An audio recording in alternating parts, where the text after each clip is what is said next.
분들하고 인사 한번 나누시겠습니다. 겸손하게 삽시다. 인사 한번 나누십시다. 겸손하게 삽시다. 겸손하게 삽시다.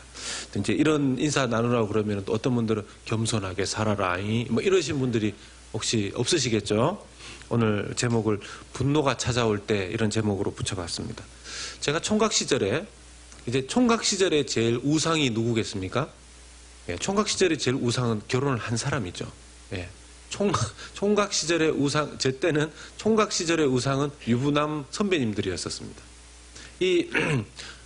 저하고 나이 차이 그렇게 많이 안 나는 선배님들이 이 결혼을 하셔가지고 와서는 이제 좀 썰을 이렇게 푸십니다. 아, 결혼을 해보니까 말이야. 이러면서 얘기를 하시는데, 그 중에 뭐 얘기 들어보면 제일 재미있는 얘기가 뭐 신혼인데 뭐 특별히 잘 산다는 얘기가 뭐가 있겠습니까? 그 신혼의 부부싸움 한 이야기. 이런 것들을 이렇게 해주는데 그게 정말 재밌었습니다. 뭐, 결혼해서, 싸워가지고 자기는 차 안에 가서 밤에 잠잔 이야기, 또 물건을 던지기 일보 직전까지 갔다는 이야기, 뭐 이제 그런 얘기 들을 때는 참 좋아서 결혼해 놓고 사역자나 되신 분들이 참 왜 저러냐, 좀 양보하고 사시면 되지, 이런 생각을 했었는데요. 그 중에 한 선배님이 하셨던 말이 늘 기억에 납니다. 5분만 자기 배우자가, 자기 아내가 원하는 5분만 시간을 투자했으면 해결되는 문제를 해주지 않아서 그걸 푸는데 5시간이 걸렸다는 거예요. 그러면서 저희들한테 잠깐이면 되는 일 괜히 안 해주다가 나중에 그렇게 서로 그거 푸는데 시간 낭비하지 말고 해주라, 이런 얘기를 들었었는데, 제가 막상 결혼을 해보니까 잘 안 되더라고요. 저도 5분이면 해결될 일을 안 해가지고 나중에 50분 걸리고 5시간 걸리고 이런 일들이 꽤 많았습니다. 오늘 본문을 보면 아주 지금 열받은 다윗의 모습이 나옵니다. 이 다윗이 큰 사고를 칠 수 있는 이 상황에 하나님께서 다윗을 불쌍히 여기셔서 다윗을 막습니다. 여기에 아비가일이라는 한 여인이 다윗의 이 사고 치는 것을 막는 것처럼 보이지만 실제로 간섭하시고 역사하신 것은 하나님이십니다. 사람이 왜 그 춥고 배고플 때 좀 예민해지지 않습니까? 막 등 따시고 배부른데도 성질 부리고 이런 사람은 아예 성질머리 자체가 좀 고약하거나 이 교만기가 좀 들어갔다고 볼 수 있고, 뭐 아주 좋은 사람이라 하더라도 이 춥고 배고프면 모든 부분에서 예민해집니다. 그래서 왜 저기 그 견들도 밥 먹을 때는 뭐라고 하지 않는다고 하지 않습니까? 뭐 지렁이도 밟으면 움틀거린다고 하지 않습니까? 쥐도 코너에 몰면 고양이 문다고 하지 않습니까? 그처럼 정말 어려운 상황에 처해 있을 때에는 아주 예민해지고 민감해집니다. 다윗이 지금 굉장히 어려운 상황에 있습니다. 600명이나 되는 식솔들을 이끌고 광야에서 뭐 그렇게 먹을 게 있겠습니까? 여러분, 600명이 살았던 그 광야에, 사막 같은 곳에 무슨 짐승이 풍부하고 물가에 있었던 그런 사람들도 아니라면 굴에 들어갔다가 사막에 다녔다가 이런 정도면 열매가 그렇게 600명 먹을 만큼 많았을 리도 없고 산짐승들이 그렇게 많았을 리도 별로 없을 것입니다. 자, 그런 상황에서 지금 춥고 배고픈 상황에 이 감정이 폭발하는 그런 다윗의 모습입니다. 아비가일이 정말 지혜로운 여인입니다. 굉장히 신속하게 반응을 하는데, 여러분, 나발의 아내가 아비가일인데 나발의 이름 뜻이 뭐라 그랬습니까? 미련한 자, 바보. 여러분, 사람 이름을 미련한 자, 바보, 김바보 이렇게 짓는 사람이 있겠습니까? 아무리 저희 부모님이 뭐 아무 생각이 없다 그래도 애 이름을 김바보 이렇게 짓겠습니까? 진짜 이름은 뭐가 있었을 텐데 이 사람 하는 짓이 워낙 미련하니까 이름 자체를 나발이라고 불렀을 가능성이 많다고 그랬었습니다. 주변의 사람들이 그렇게 불러도 모를 정도의 미련한 사람이었었습니다. 그러니 다윗과 이렇게 관계가 틀어지게 되었는데, 이 틀어진 관계 속에서 18절과 19절의 말씀을 보니 아비가일이라는 그 아내가 이 소식을 듣고 급하게 이 일을 처리하기 위해서 움직입니다. 18절 말씀에 급히라는 단어가 보이시죠? 아비가일이 급히 떡 200덩이와 음식을 막 마련합니다. 급하게. 선배 목사님들이 해주었던 사역의 지침과 같은 것이 있는데요. 세 가지 정말 신속하고 빠르게 해야 되는 타이밍을 놓치면 안 좋은 세 가지가 있다 그랬습니다. 여러분들이 가끔씩 말씀드렸는데 혹시 기억나십니까? 첫 번째가 말한 적이 제가 있는 것 같은데 다른 교회 가서 얘기했나? 첫 번째가 감사. 네, 두 번째가 사과. 세 번째가 신방. 네. 이게 타이밍을 놓치면 이 시간이 흘러갈수록 이 효과가 반감 떨어지는 것이 이 세 가지랍니다. 그럼 그렇지 않습니까? 감사도 타이밍 딱 맞춰서 하면, 사과도 타이밍 맞춰서 하면, 신방도 타이밍 맞을 때가 정말 중요한 것입니다. 보통 한번 이거 내가 미안하다고 이야기하면 되는데 생각을 했는데 자꾸 놓치다 보면 나중에 이걸 사과를 하기도 그렇고 안 하기도 그렇고 이럴 때가 있습니다. 감사하는 것도 마찬가지 아닙니까? 너무 감사한 마음이 들었는데 바쁘니까 나중에 하자. 그랬다가 나중에 감사를 하고자 하니 오히려 그때 처음 감사하느니 못한 그런 분위기로 가는 때도 있지 않습니까? 신방도 그래요. 신방도. 제가 처음에 그 교역자가 되었을 때 어디 이제 신방을 가려고 전화를 드려서 네, 집사님 신방을 한번 가려고 하는데요. 그러니까 목사님 바쁜데 뭘 자기 집까지 오시냐고. 안 와도 됩니다. 그래서 제가 정말인 줄 알고 안 갔어요. 그랬더니만 이게 안 가는 게 이게 아니더라고요. 그래서 나중에는 제가 오지 마라 그러면 다시 묻고 정말 안 가도 됩니까? 아니 오히려 막 안 와도 된다 그러면 끝까지 가려고도 하는. 그러니까 이게 한국 분들은 말씀하시는 그게 액면 그대로가 다가 아니구나. 이런 것도 제가 나중에 좀 깨닫게 됐죠. 어쨌든 이 세 가지 중에 한 가지에 해당하는 이 사과를 이 아비가일이라는 여인이 정말 빨리 하려고 했다는 것입니다. 이게 정말 지혜로운 것이죠. 아비가일이 신속하게 사과하기 위해서 여러 음식들을 급하게 만듭니다. 여러분 19절에 나와 있는 내용을 보면 옛날에 그 야곱이 자기 형 에서를 만나러 가기 전에 많은 이 선물을 먼저 보냈던 그런 장면 아니겠습니까? 여러분 누군가가 불같이 화를 낼 때 그럴 때 어떻게 하면 좋겠습니까? 여러분 누군가가 불같이 화를 낼 때 같이 화를 낸다는 건 같이 타죽자는 얘기입니다. 여러분 사람이 화를 낼 때 보면 입에서 불이 나와요. 입에서 불이 나옵니다. 근데 거기에 대고 꼭 얼굴을 갖다 대고 같이 막 붙는 사람이 있습니다. 같이 타죽자는 거죠. 지혜로운 사람은 누군가가 불을 뿜으면 일단 그 앞에 좀 숙였다가 그 다음에 불이 좀 사그러들고 나면 그 다음 대화를 해나가야 되는데 어떤 사람들 보면 막 같이 붙어서 일을 해결하려고 합니다. 해결이 되겠습니까? 둘 다 타죽습니다. 거의 대부분 둘 다 타죽습니다. 그리고 나서 나중에 회복하고자 하니 얼마나 어렵겠습니까? 다윗도 지금 굉장히 잘못을 많이 했죠. 다윗이 아까도 말씀드렸지만 영적으로 굉장히 안 좋은 상태에 있습니다. 여러분 사람이 기름 부음을 받고 앞으로 장차 왕이 될 사람이라고 하지만 영적으로 안 좋을 때는 사고칩니다. 장군이고 기름 부음 받아서 앞으로 장차 왕이 될, 지금 앞으로는 왕 될지 모르겠지만 지금 당장은 뭡니까? 600명의 홈리스의 지금 내부 아닙니까? 홈리스 600명 끌고 지금 있으니 지금 자기도 먹고 살 것이 빠듯한데 이 600명 이 식솔들 어떻게 해결하냐는 거죠. 앞으로 왕되고 그건 앞의 일이고 그렇게 배도 고프고 신세도 처량한데 나발이 자존심 상하는 이야기를 하니 화가 치밀어 오른 것입니다. 21절의 이야기를 보면 자기가 선으로 나발과 그의 재산을 대했는데 어떻게 나발이 내 선을 악으로 갚느냐 그 얘기를 하는 것이죠. 이건 근데 철저히 다윗 입장입니다. 여러분 보통 언제 우리가 싸우죠? 상대방의 입장을 고려하지 않고 내 입장을 계속해서 깊이 있게 묵상하면 싸움이 일어납니다. 분노가 일어나죠. 다윗이 지금 그런 상황 속에 있습니다. 21절의 이야기가 맞다 손 치더라도 다윗의 입장에서는 다윗이 아마 신약 성경을 안 읽어봐서 그런지 로마서 12장 17절에 이런 말씀 있지 않습니까? 아무에게도 악을 악으로 갚지 말고 모든 사람 앞에서 선한 일을 도모하라. 이게 로마서에 나오는 내용이라서 뭐 신약에 나오는 내용이라서 다윗이 안 읽어봐서 그런지 잘 모르겠지만 하나님 앞에 깨어 있었다면 하나님께서 이렇게 인도하시지는 않았을 거라고 생각합니다. 사람이 결정할 때 참 신중해야 되지 않습니까?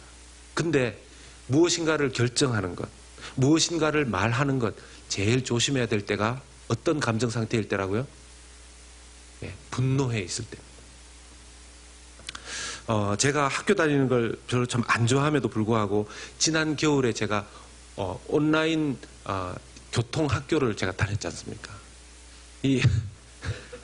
그 온라인 트래픽 스쿨을 다니면서 비디오를 6시간을 봐야 됐는데 얼마나 지겨운지요. 진짜 뭐 영화 한 편 보라 그러면 뚝딱하고 볼 텐데 그 지겨운 내용을 누가 사고 났고 누가 뭐 이렇게 그렇게 운전하면 안 되고 이런 걸 보니까 정말 지겨웠는데 나중에 이제 보니까 그 장면 중에 집에서 뭔가 화가 나는 일이 있었는데 그 자동차 키를 들고 나오다가 자기가 옛날에 저처럼 그 트래픽 스쿨에서 배운 게 생각이 나서 운전하지 않고 그 키 들고 그대로 집으로 들어가는 거예요.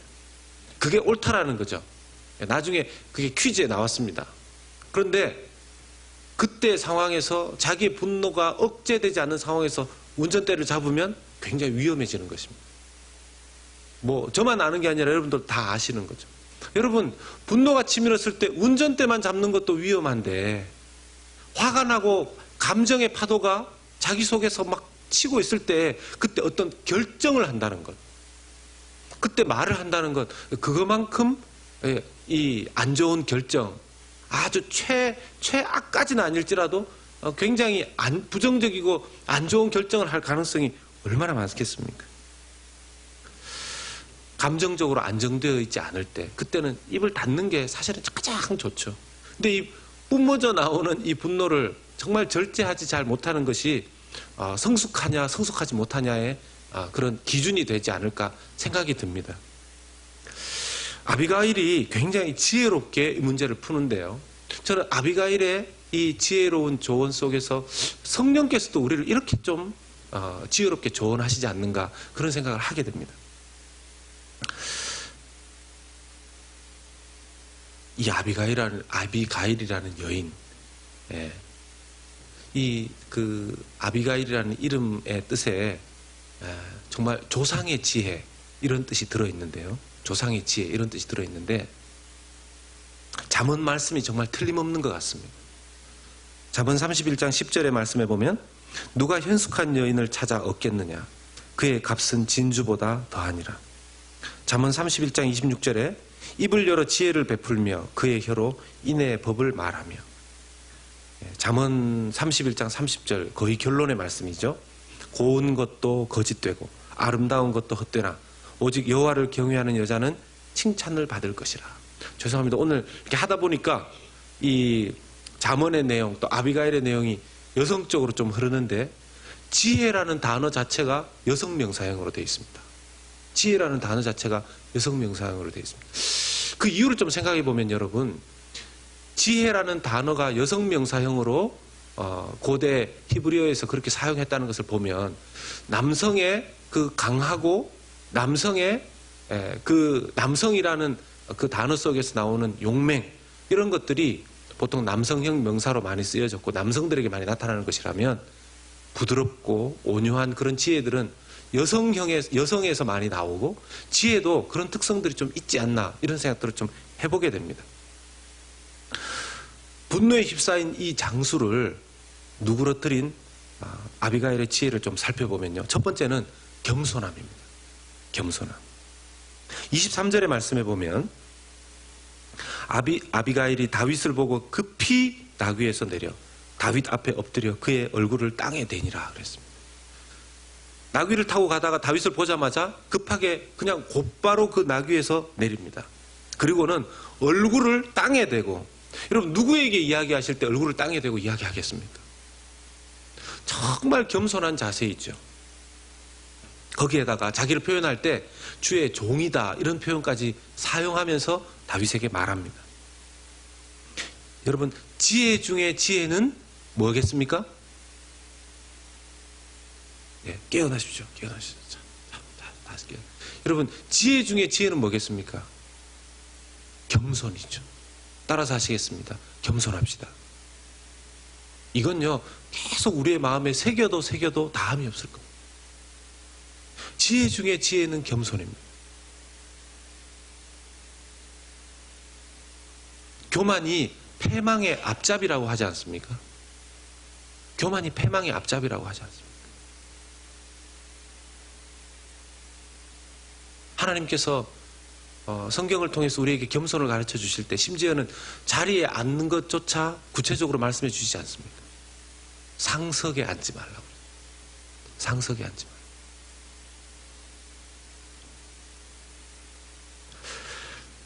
말라고. 제가 보면 잘 되는 자녀들이 있습니다. 이렇게 잘 되는 자녀들.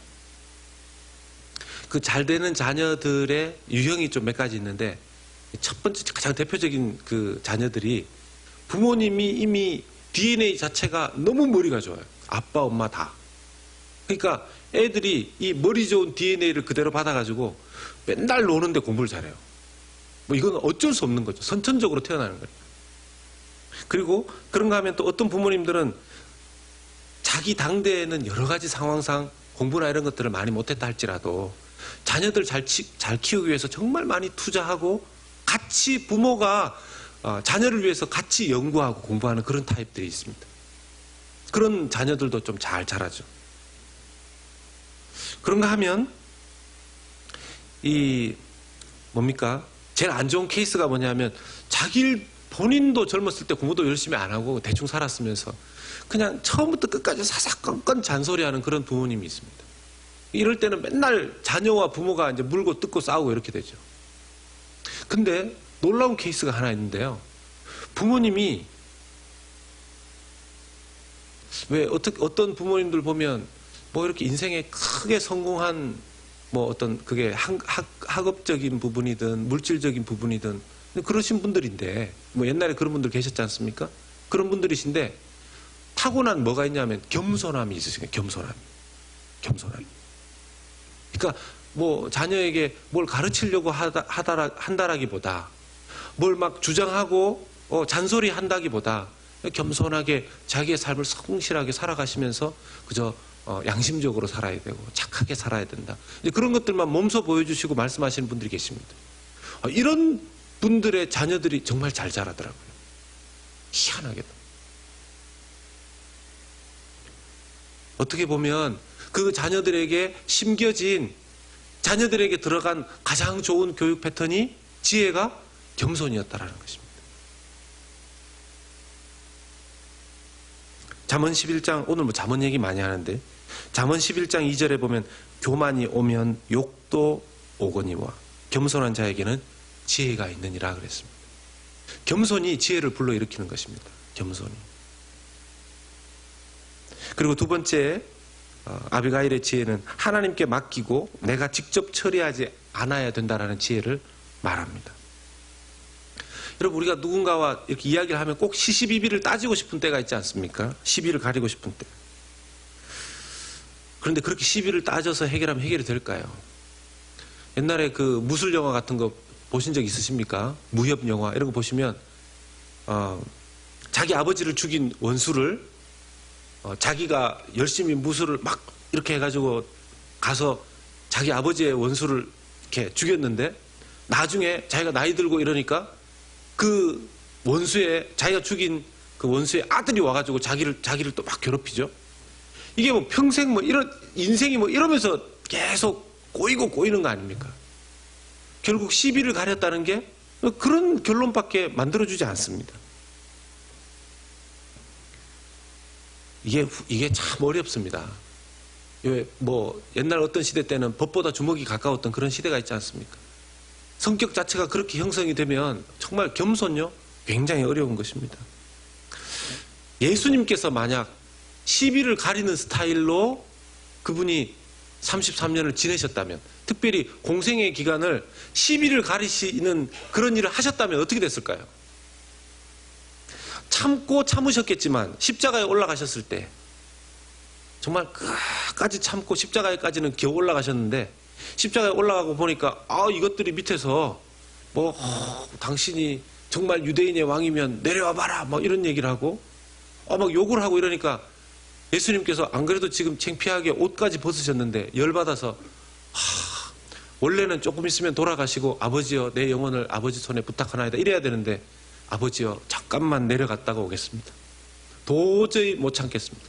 그래서 딱 십자가에서 내려오셔가지고 그냥 장풍으로 그냥 거기 있는 사람들을 확 그냥 쓸어버리고 그냥 한 방씩 탁탁탁 때리고 나서 다시 이렇게 손 탁탁 털고 아버지여 이제 다시 십자가에 오르겠습니다. 그렇게 올라갔다면 어떻게 됐겠습니까? 제가 그냥 뭐 드리는 말씀이지만 예수님께서 정말 시시비비를 가리고자 하셨다라면 예수님의 십자가 사건은 없었을 겁니다. 잊기가 불가능했을 겁니다. 그리고 또 하나의 지혜는 용서가 지혜라는 것입니다. 따라서 하십시다. 용서가 지혜입니다. 용서가 지혜입니다. 용서. 여러분, 용서를 해주는 게 어렵다 하지만 용서를 안 하면 실제로 가장 힘든 사람은 누굴까요? 용서 받아야 될 사람이겠습니까? 용서 해야 되는데 안 하는 그 사람이겠습니까? 누가 정말 힘들까요?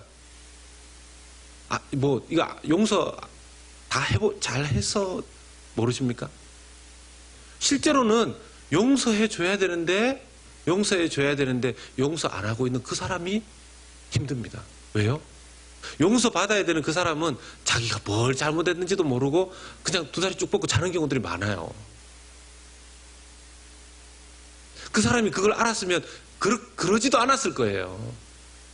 여러분, 우리의 관계 속에서의 서로 상대성이 이렇게 작용합니다. 많은 경우에 누군가와 관계가 틀어져서 도저히 못 참겠다. 가서 얘기를 해야 되겠다.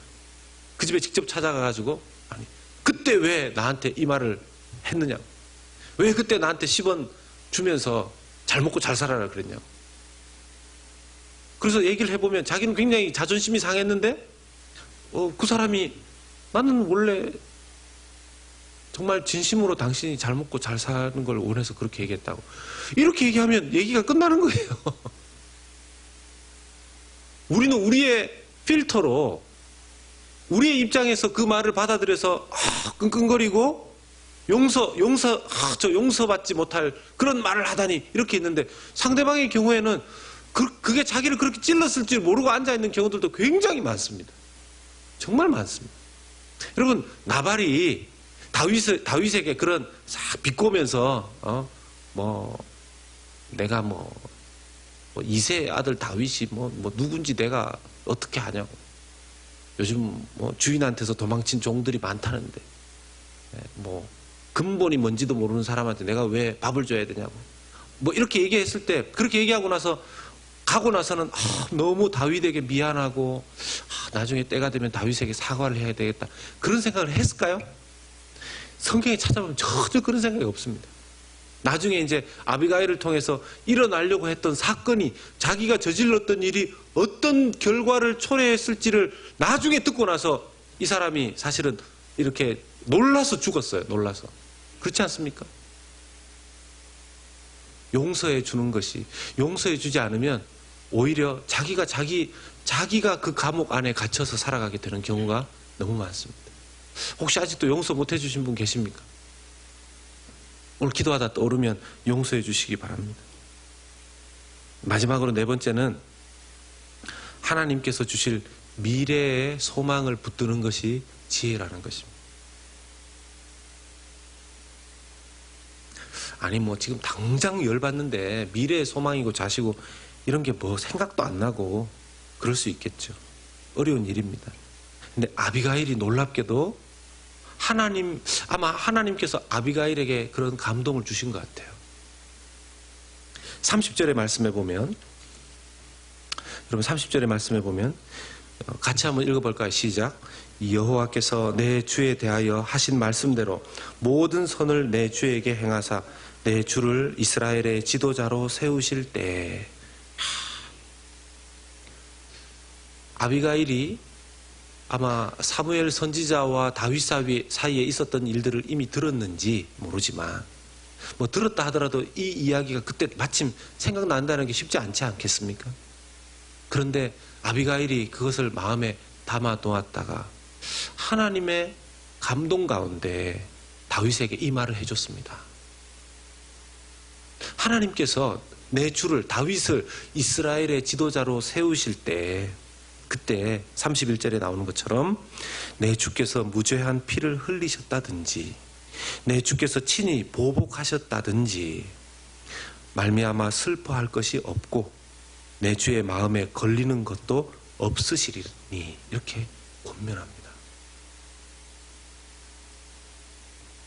여러분, 만약에 우리가 천국에 입장하기 전에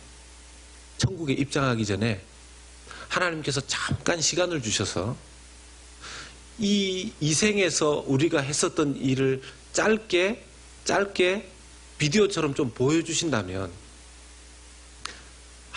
내 이 좋은 천국에 들어갈 줄 알았다면 그때 그렇게 하지 않아도 됐을 텐데 하는 부끄러운 비디오의 장면들이 좀 있지 않겠습니까? 좀 있는 정도겠습니까? 아니면 많은 정도겠습니까? 아니면 나는 하늘을 우러러 한 점 부끄러움이 없다 그러신 정도이십니까?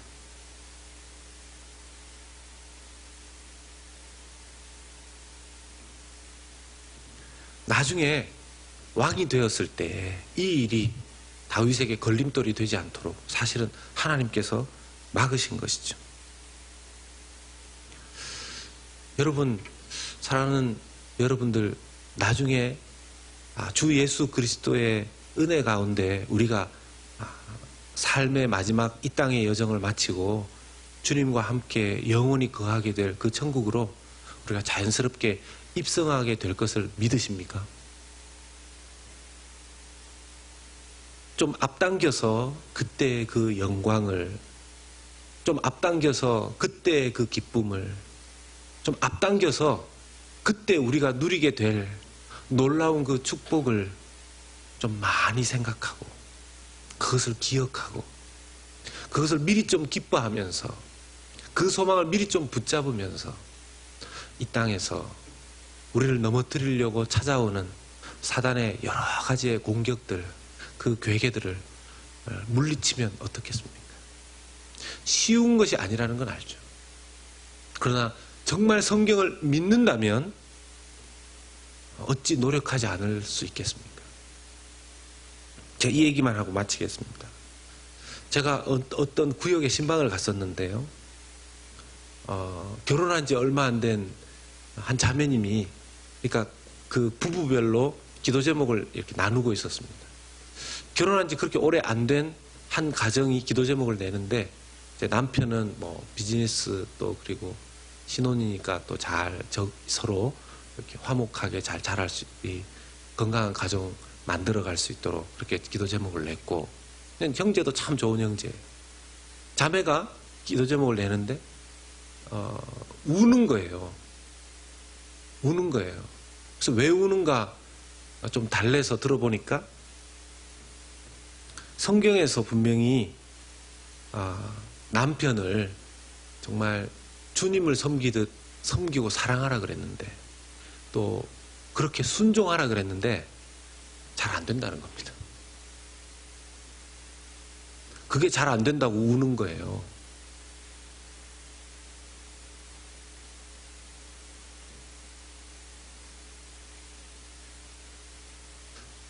여러분, 우리가 성경에 나오는 어떤 일이 잘 안 된다고 물어봤을까요? 그게 언제십니까? 성경에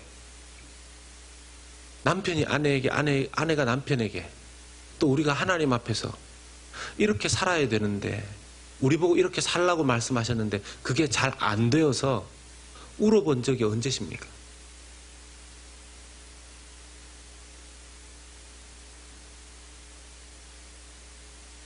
제가 그 장면을 보고 다른 게 아니라 저 자매가 정말 성경을 믿는구나. 저 자매가 정말 하나님을 믿는구나.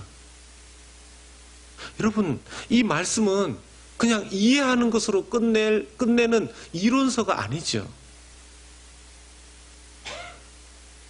오늘날의 문제가 뭡니까? 오늘날의 문제가 뭡니까? 그 어느 때보다도 더 똑똑한 사람들이 많고, 그 어느 때보다도 성경이 더 많이 보급되고, 그 어느 때보다도 성경을 누구나 할 것 없이 교사 수준처럼 알고 있다고 이야기하는. 여러분 요즘 TV만 틀면, TV가 아니군요. TV만이 아니라 뭐 인터넷만 열면, 뭐 어디만 켜면 아주 그냥 홍수같이 수많은 설교들이 쏟아지는 그런 시대에 살고 있지 않습니까?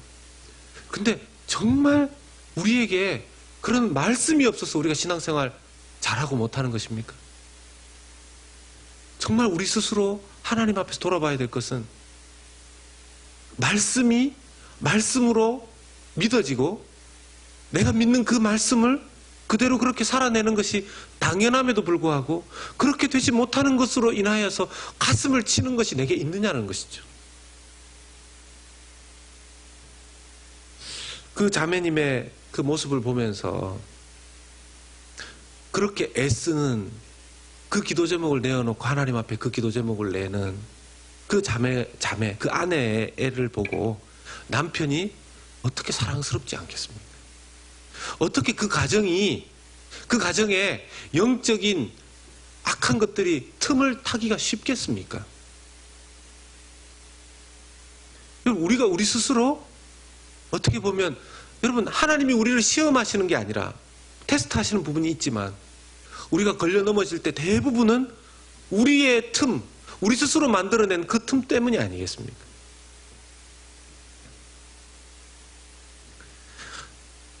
자, 오늘 얘기를 다 종합해서 모든 것을 기억하시지 못하시더라도 꼭 우리가 하나님 앞에 겸손하고 말씀 앞에 겸손한 자가 어떻게 살아야 되는지, 하나님의 말씀이 가장 귀하다고 하면서 하루에 성경을 한 장도 안 읽는다면 말이 되는 겁니까? 말이 되겠습니까? 성령의 능력으로 살아가야 된다라고 자기도 알고 있고 말하지만 하루에 5분 기도하는 것도 힘들어한다면 그게 앞뒤가 맞는 얘기겠습니까? 하나님의 뜻이 성경에 있다고 이야기하지만 성경을 읽고 연구하는 것을 그렇게 게을리한다면 말이 안 되는 거예요.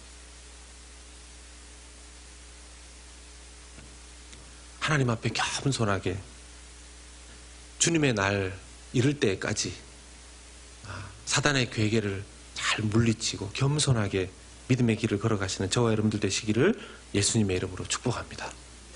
우리 찬송 하나 하고 같이 기도하는 시간 가지도록 하겠습니다.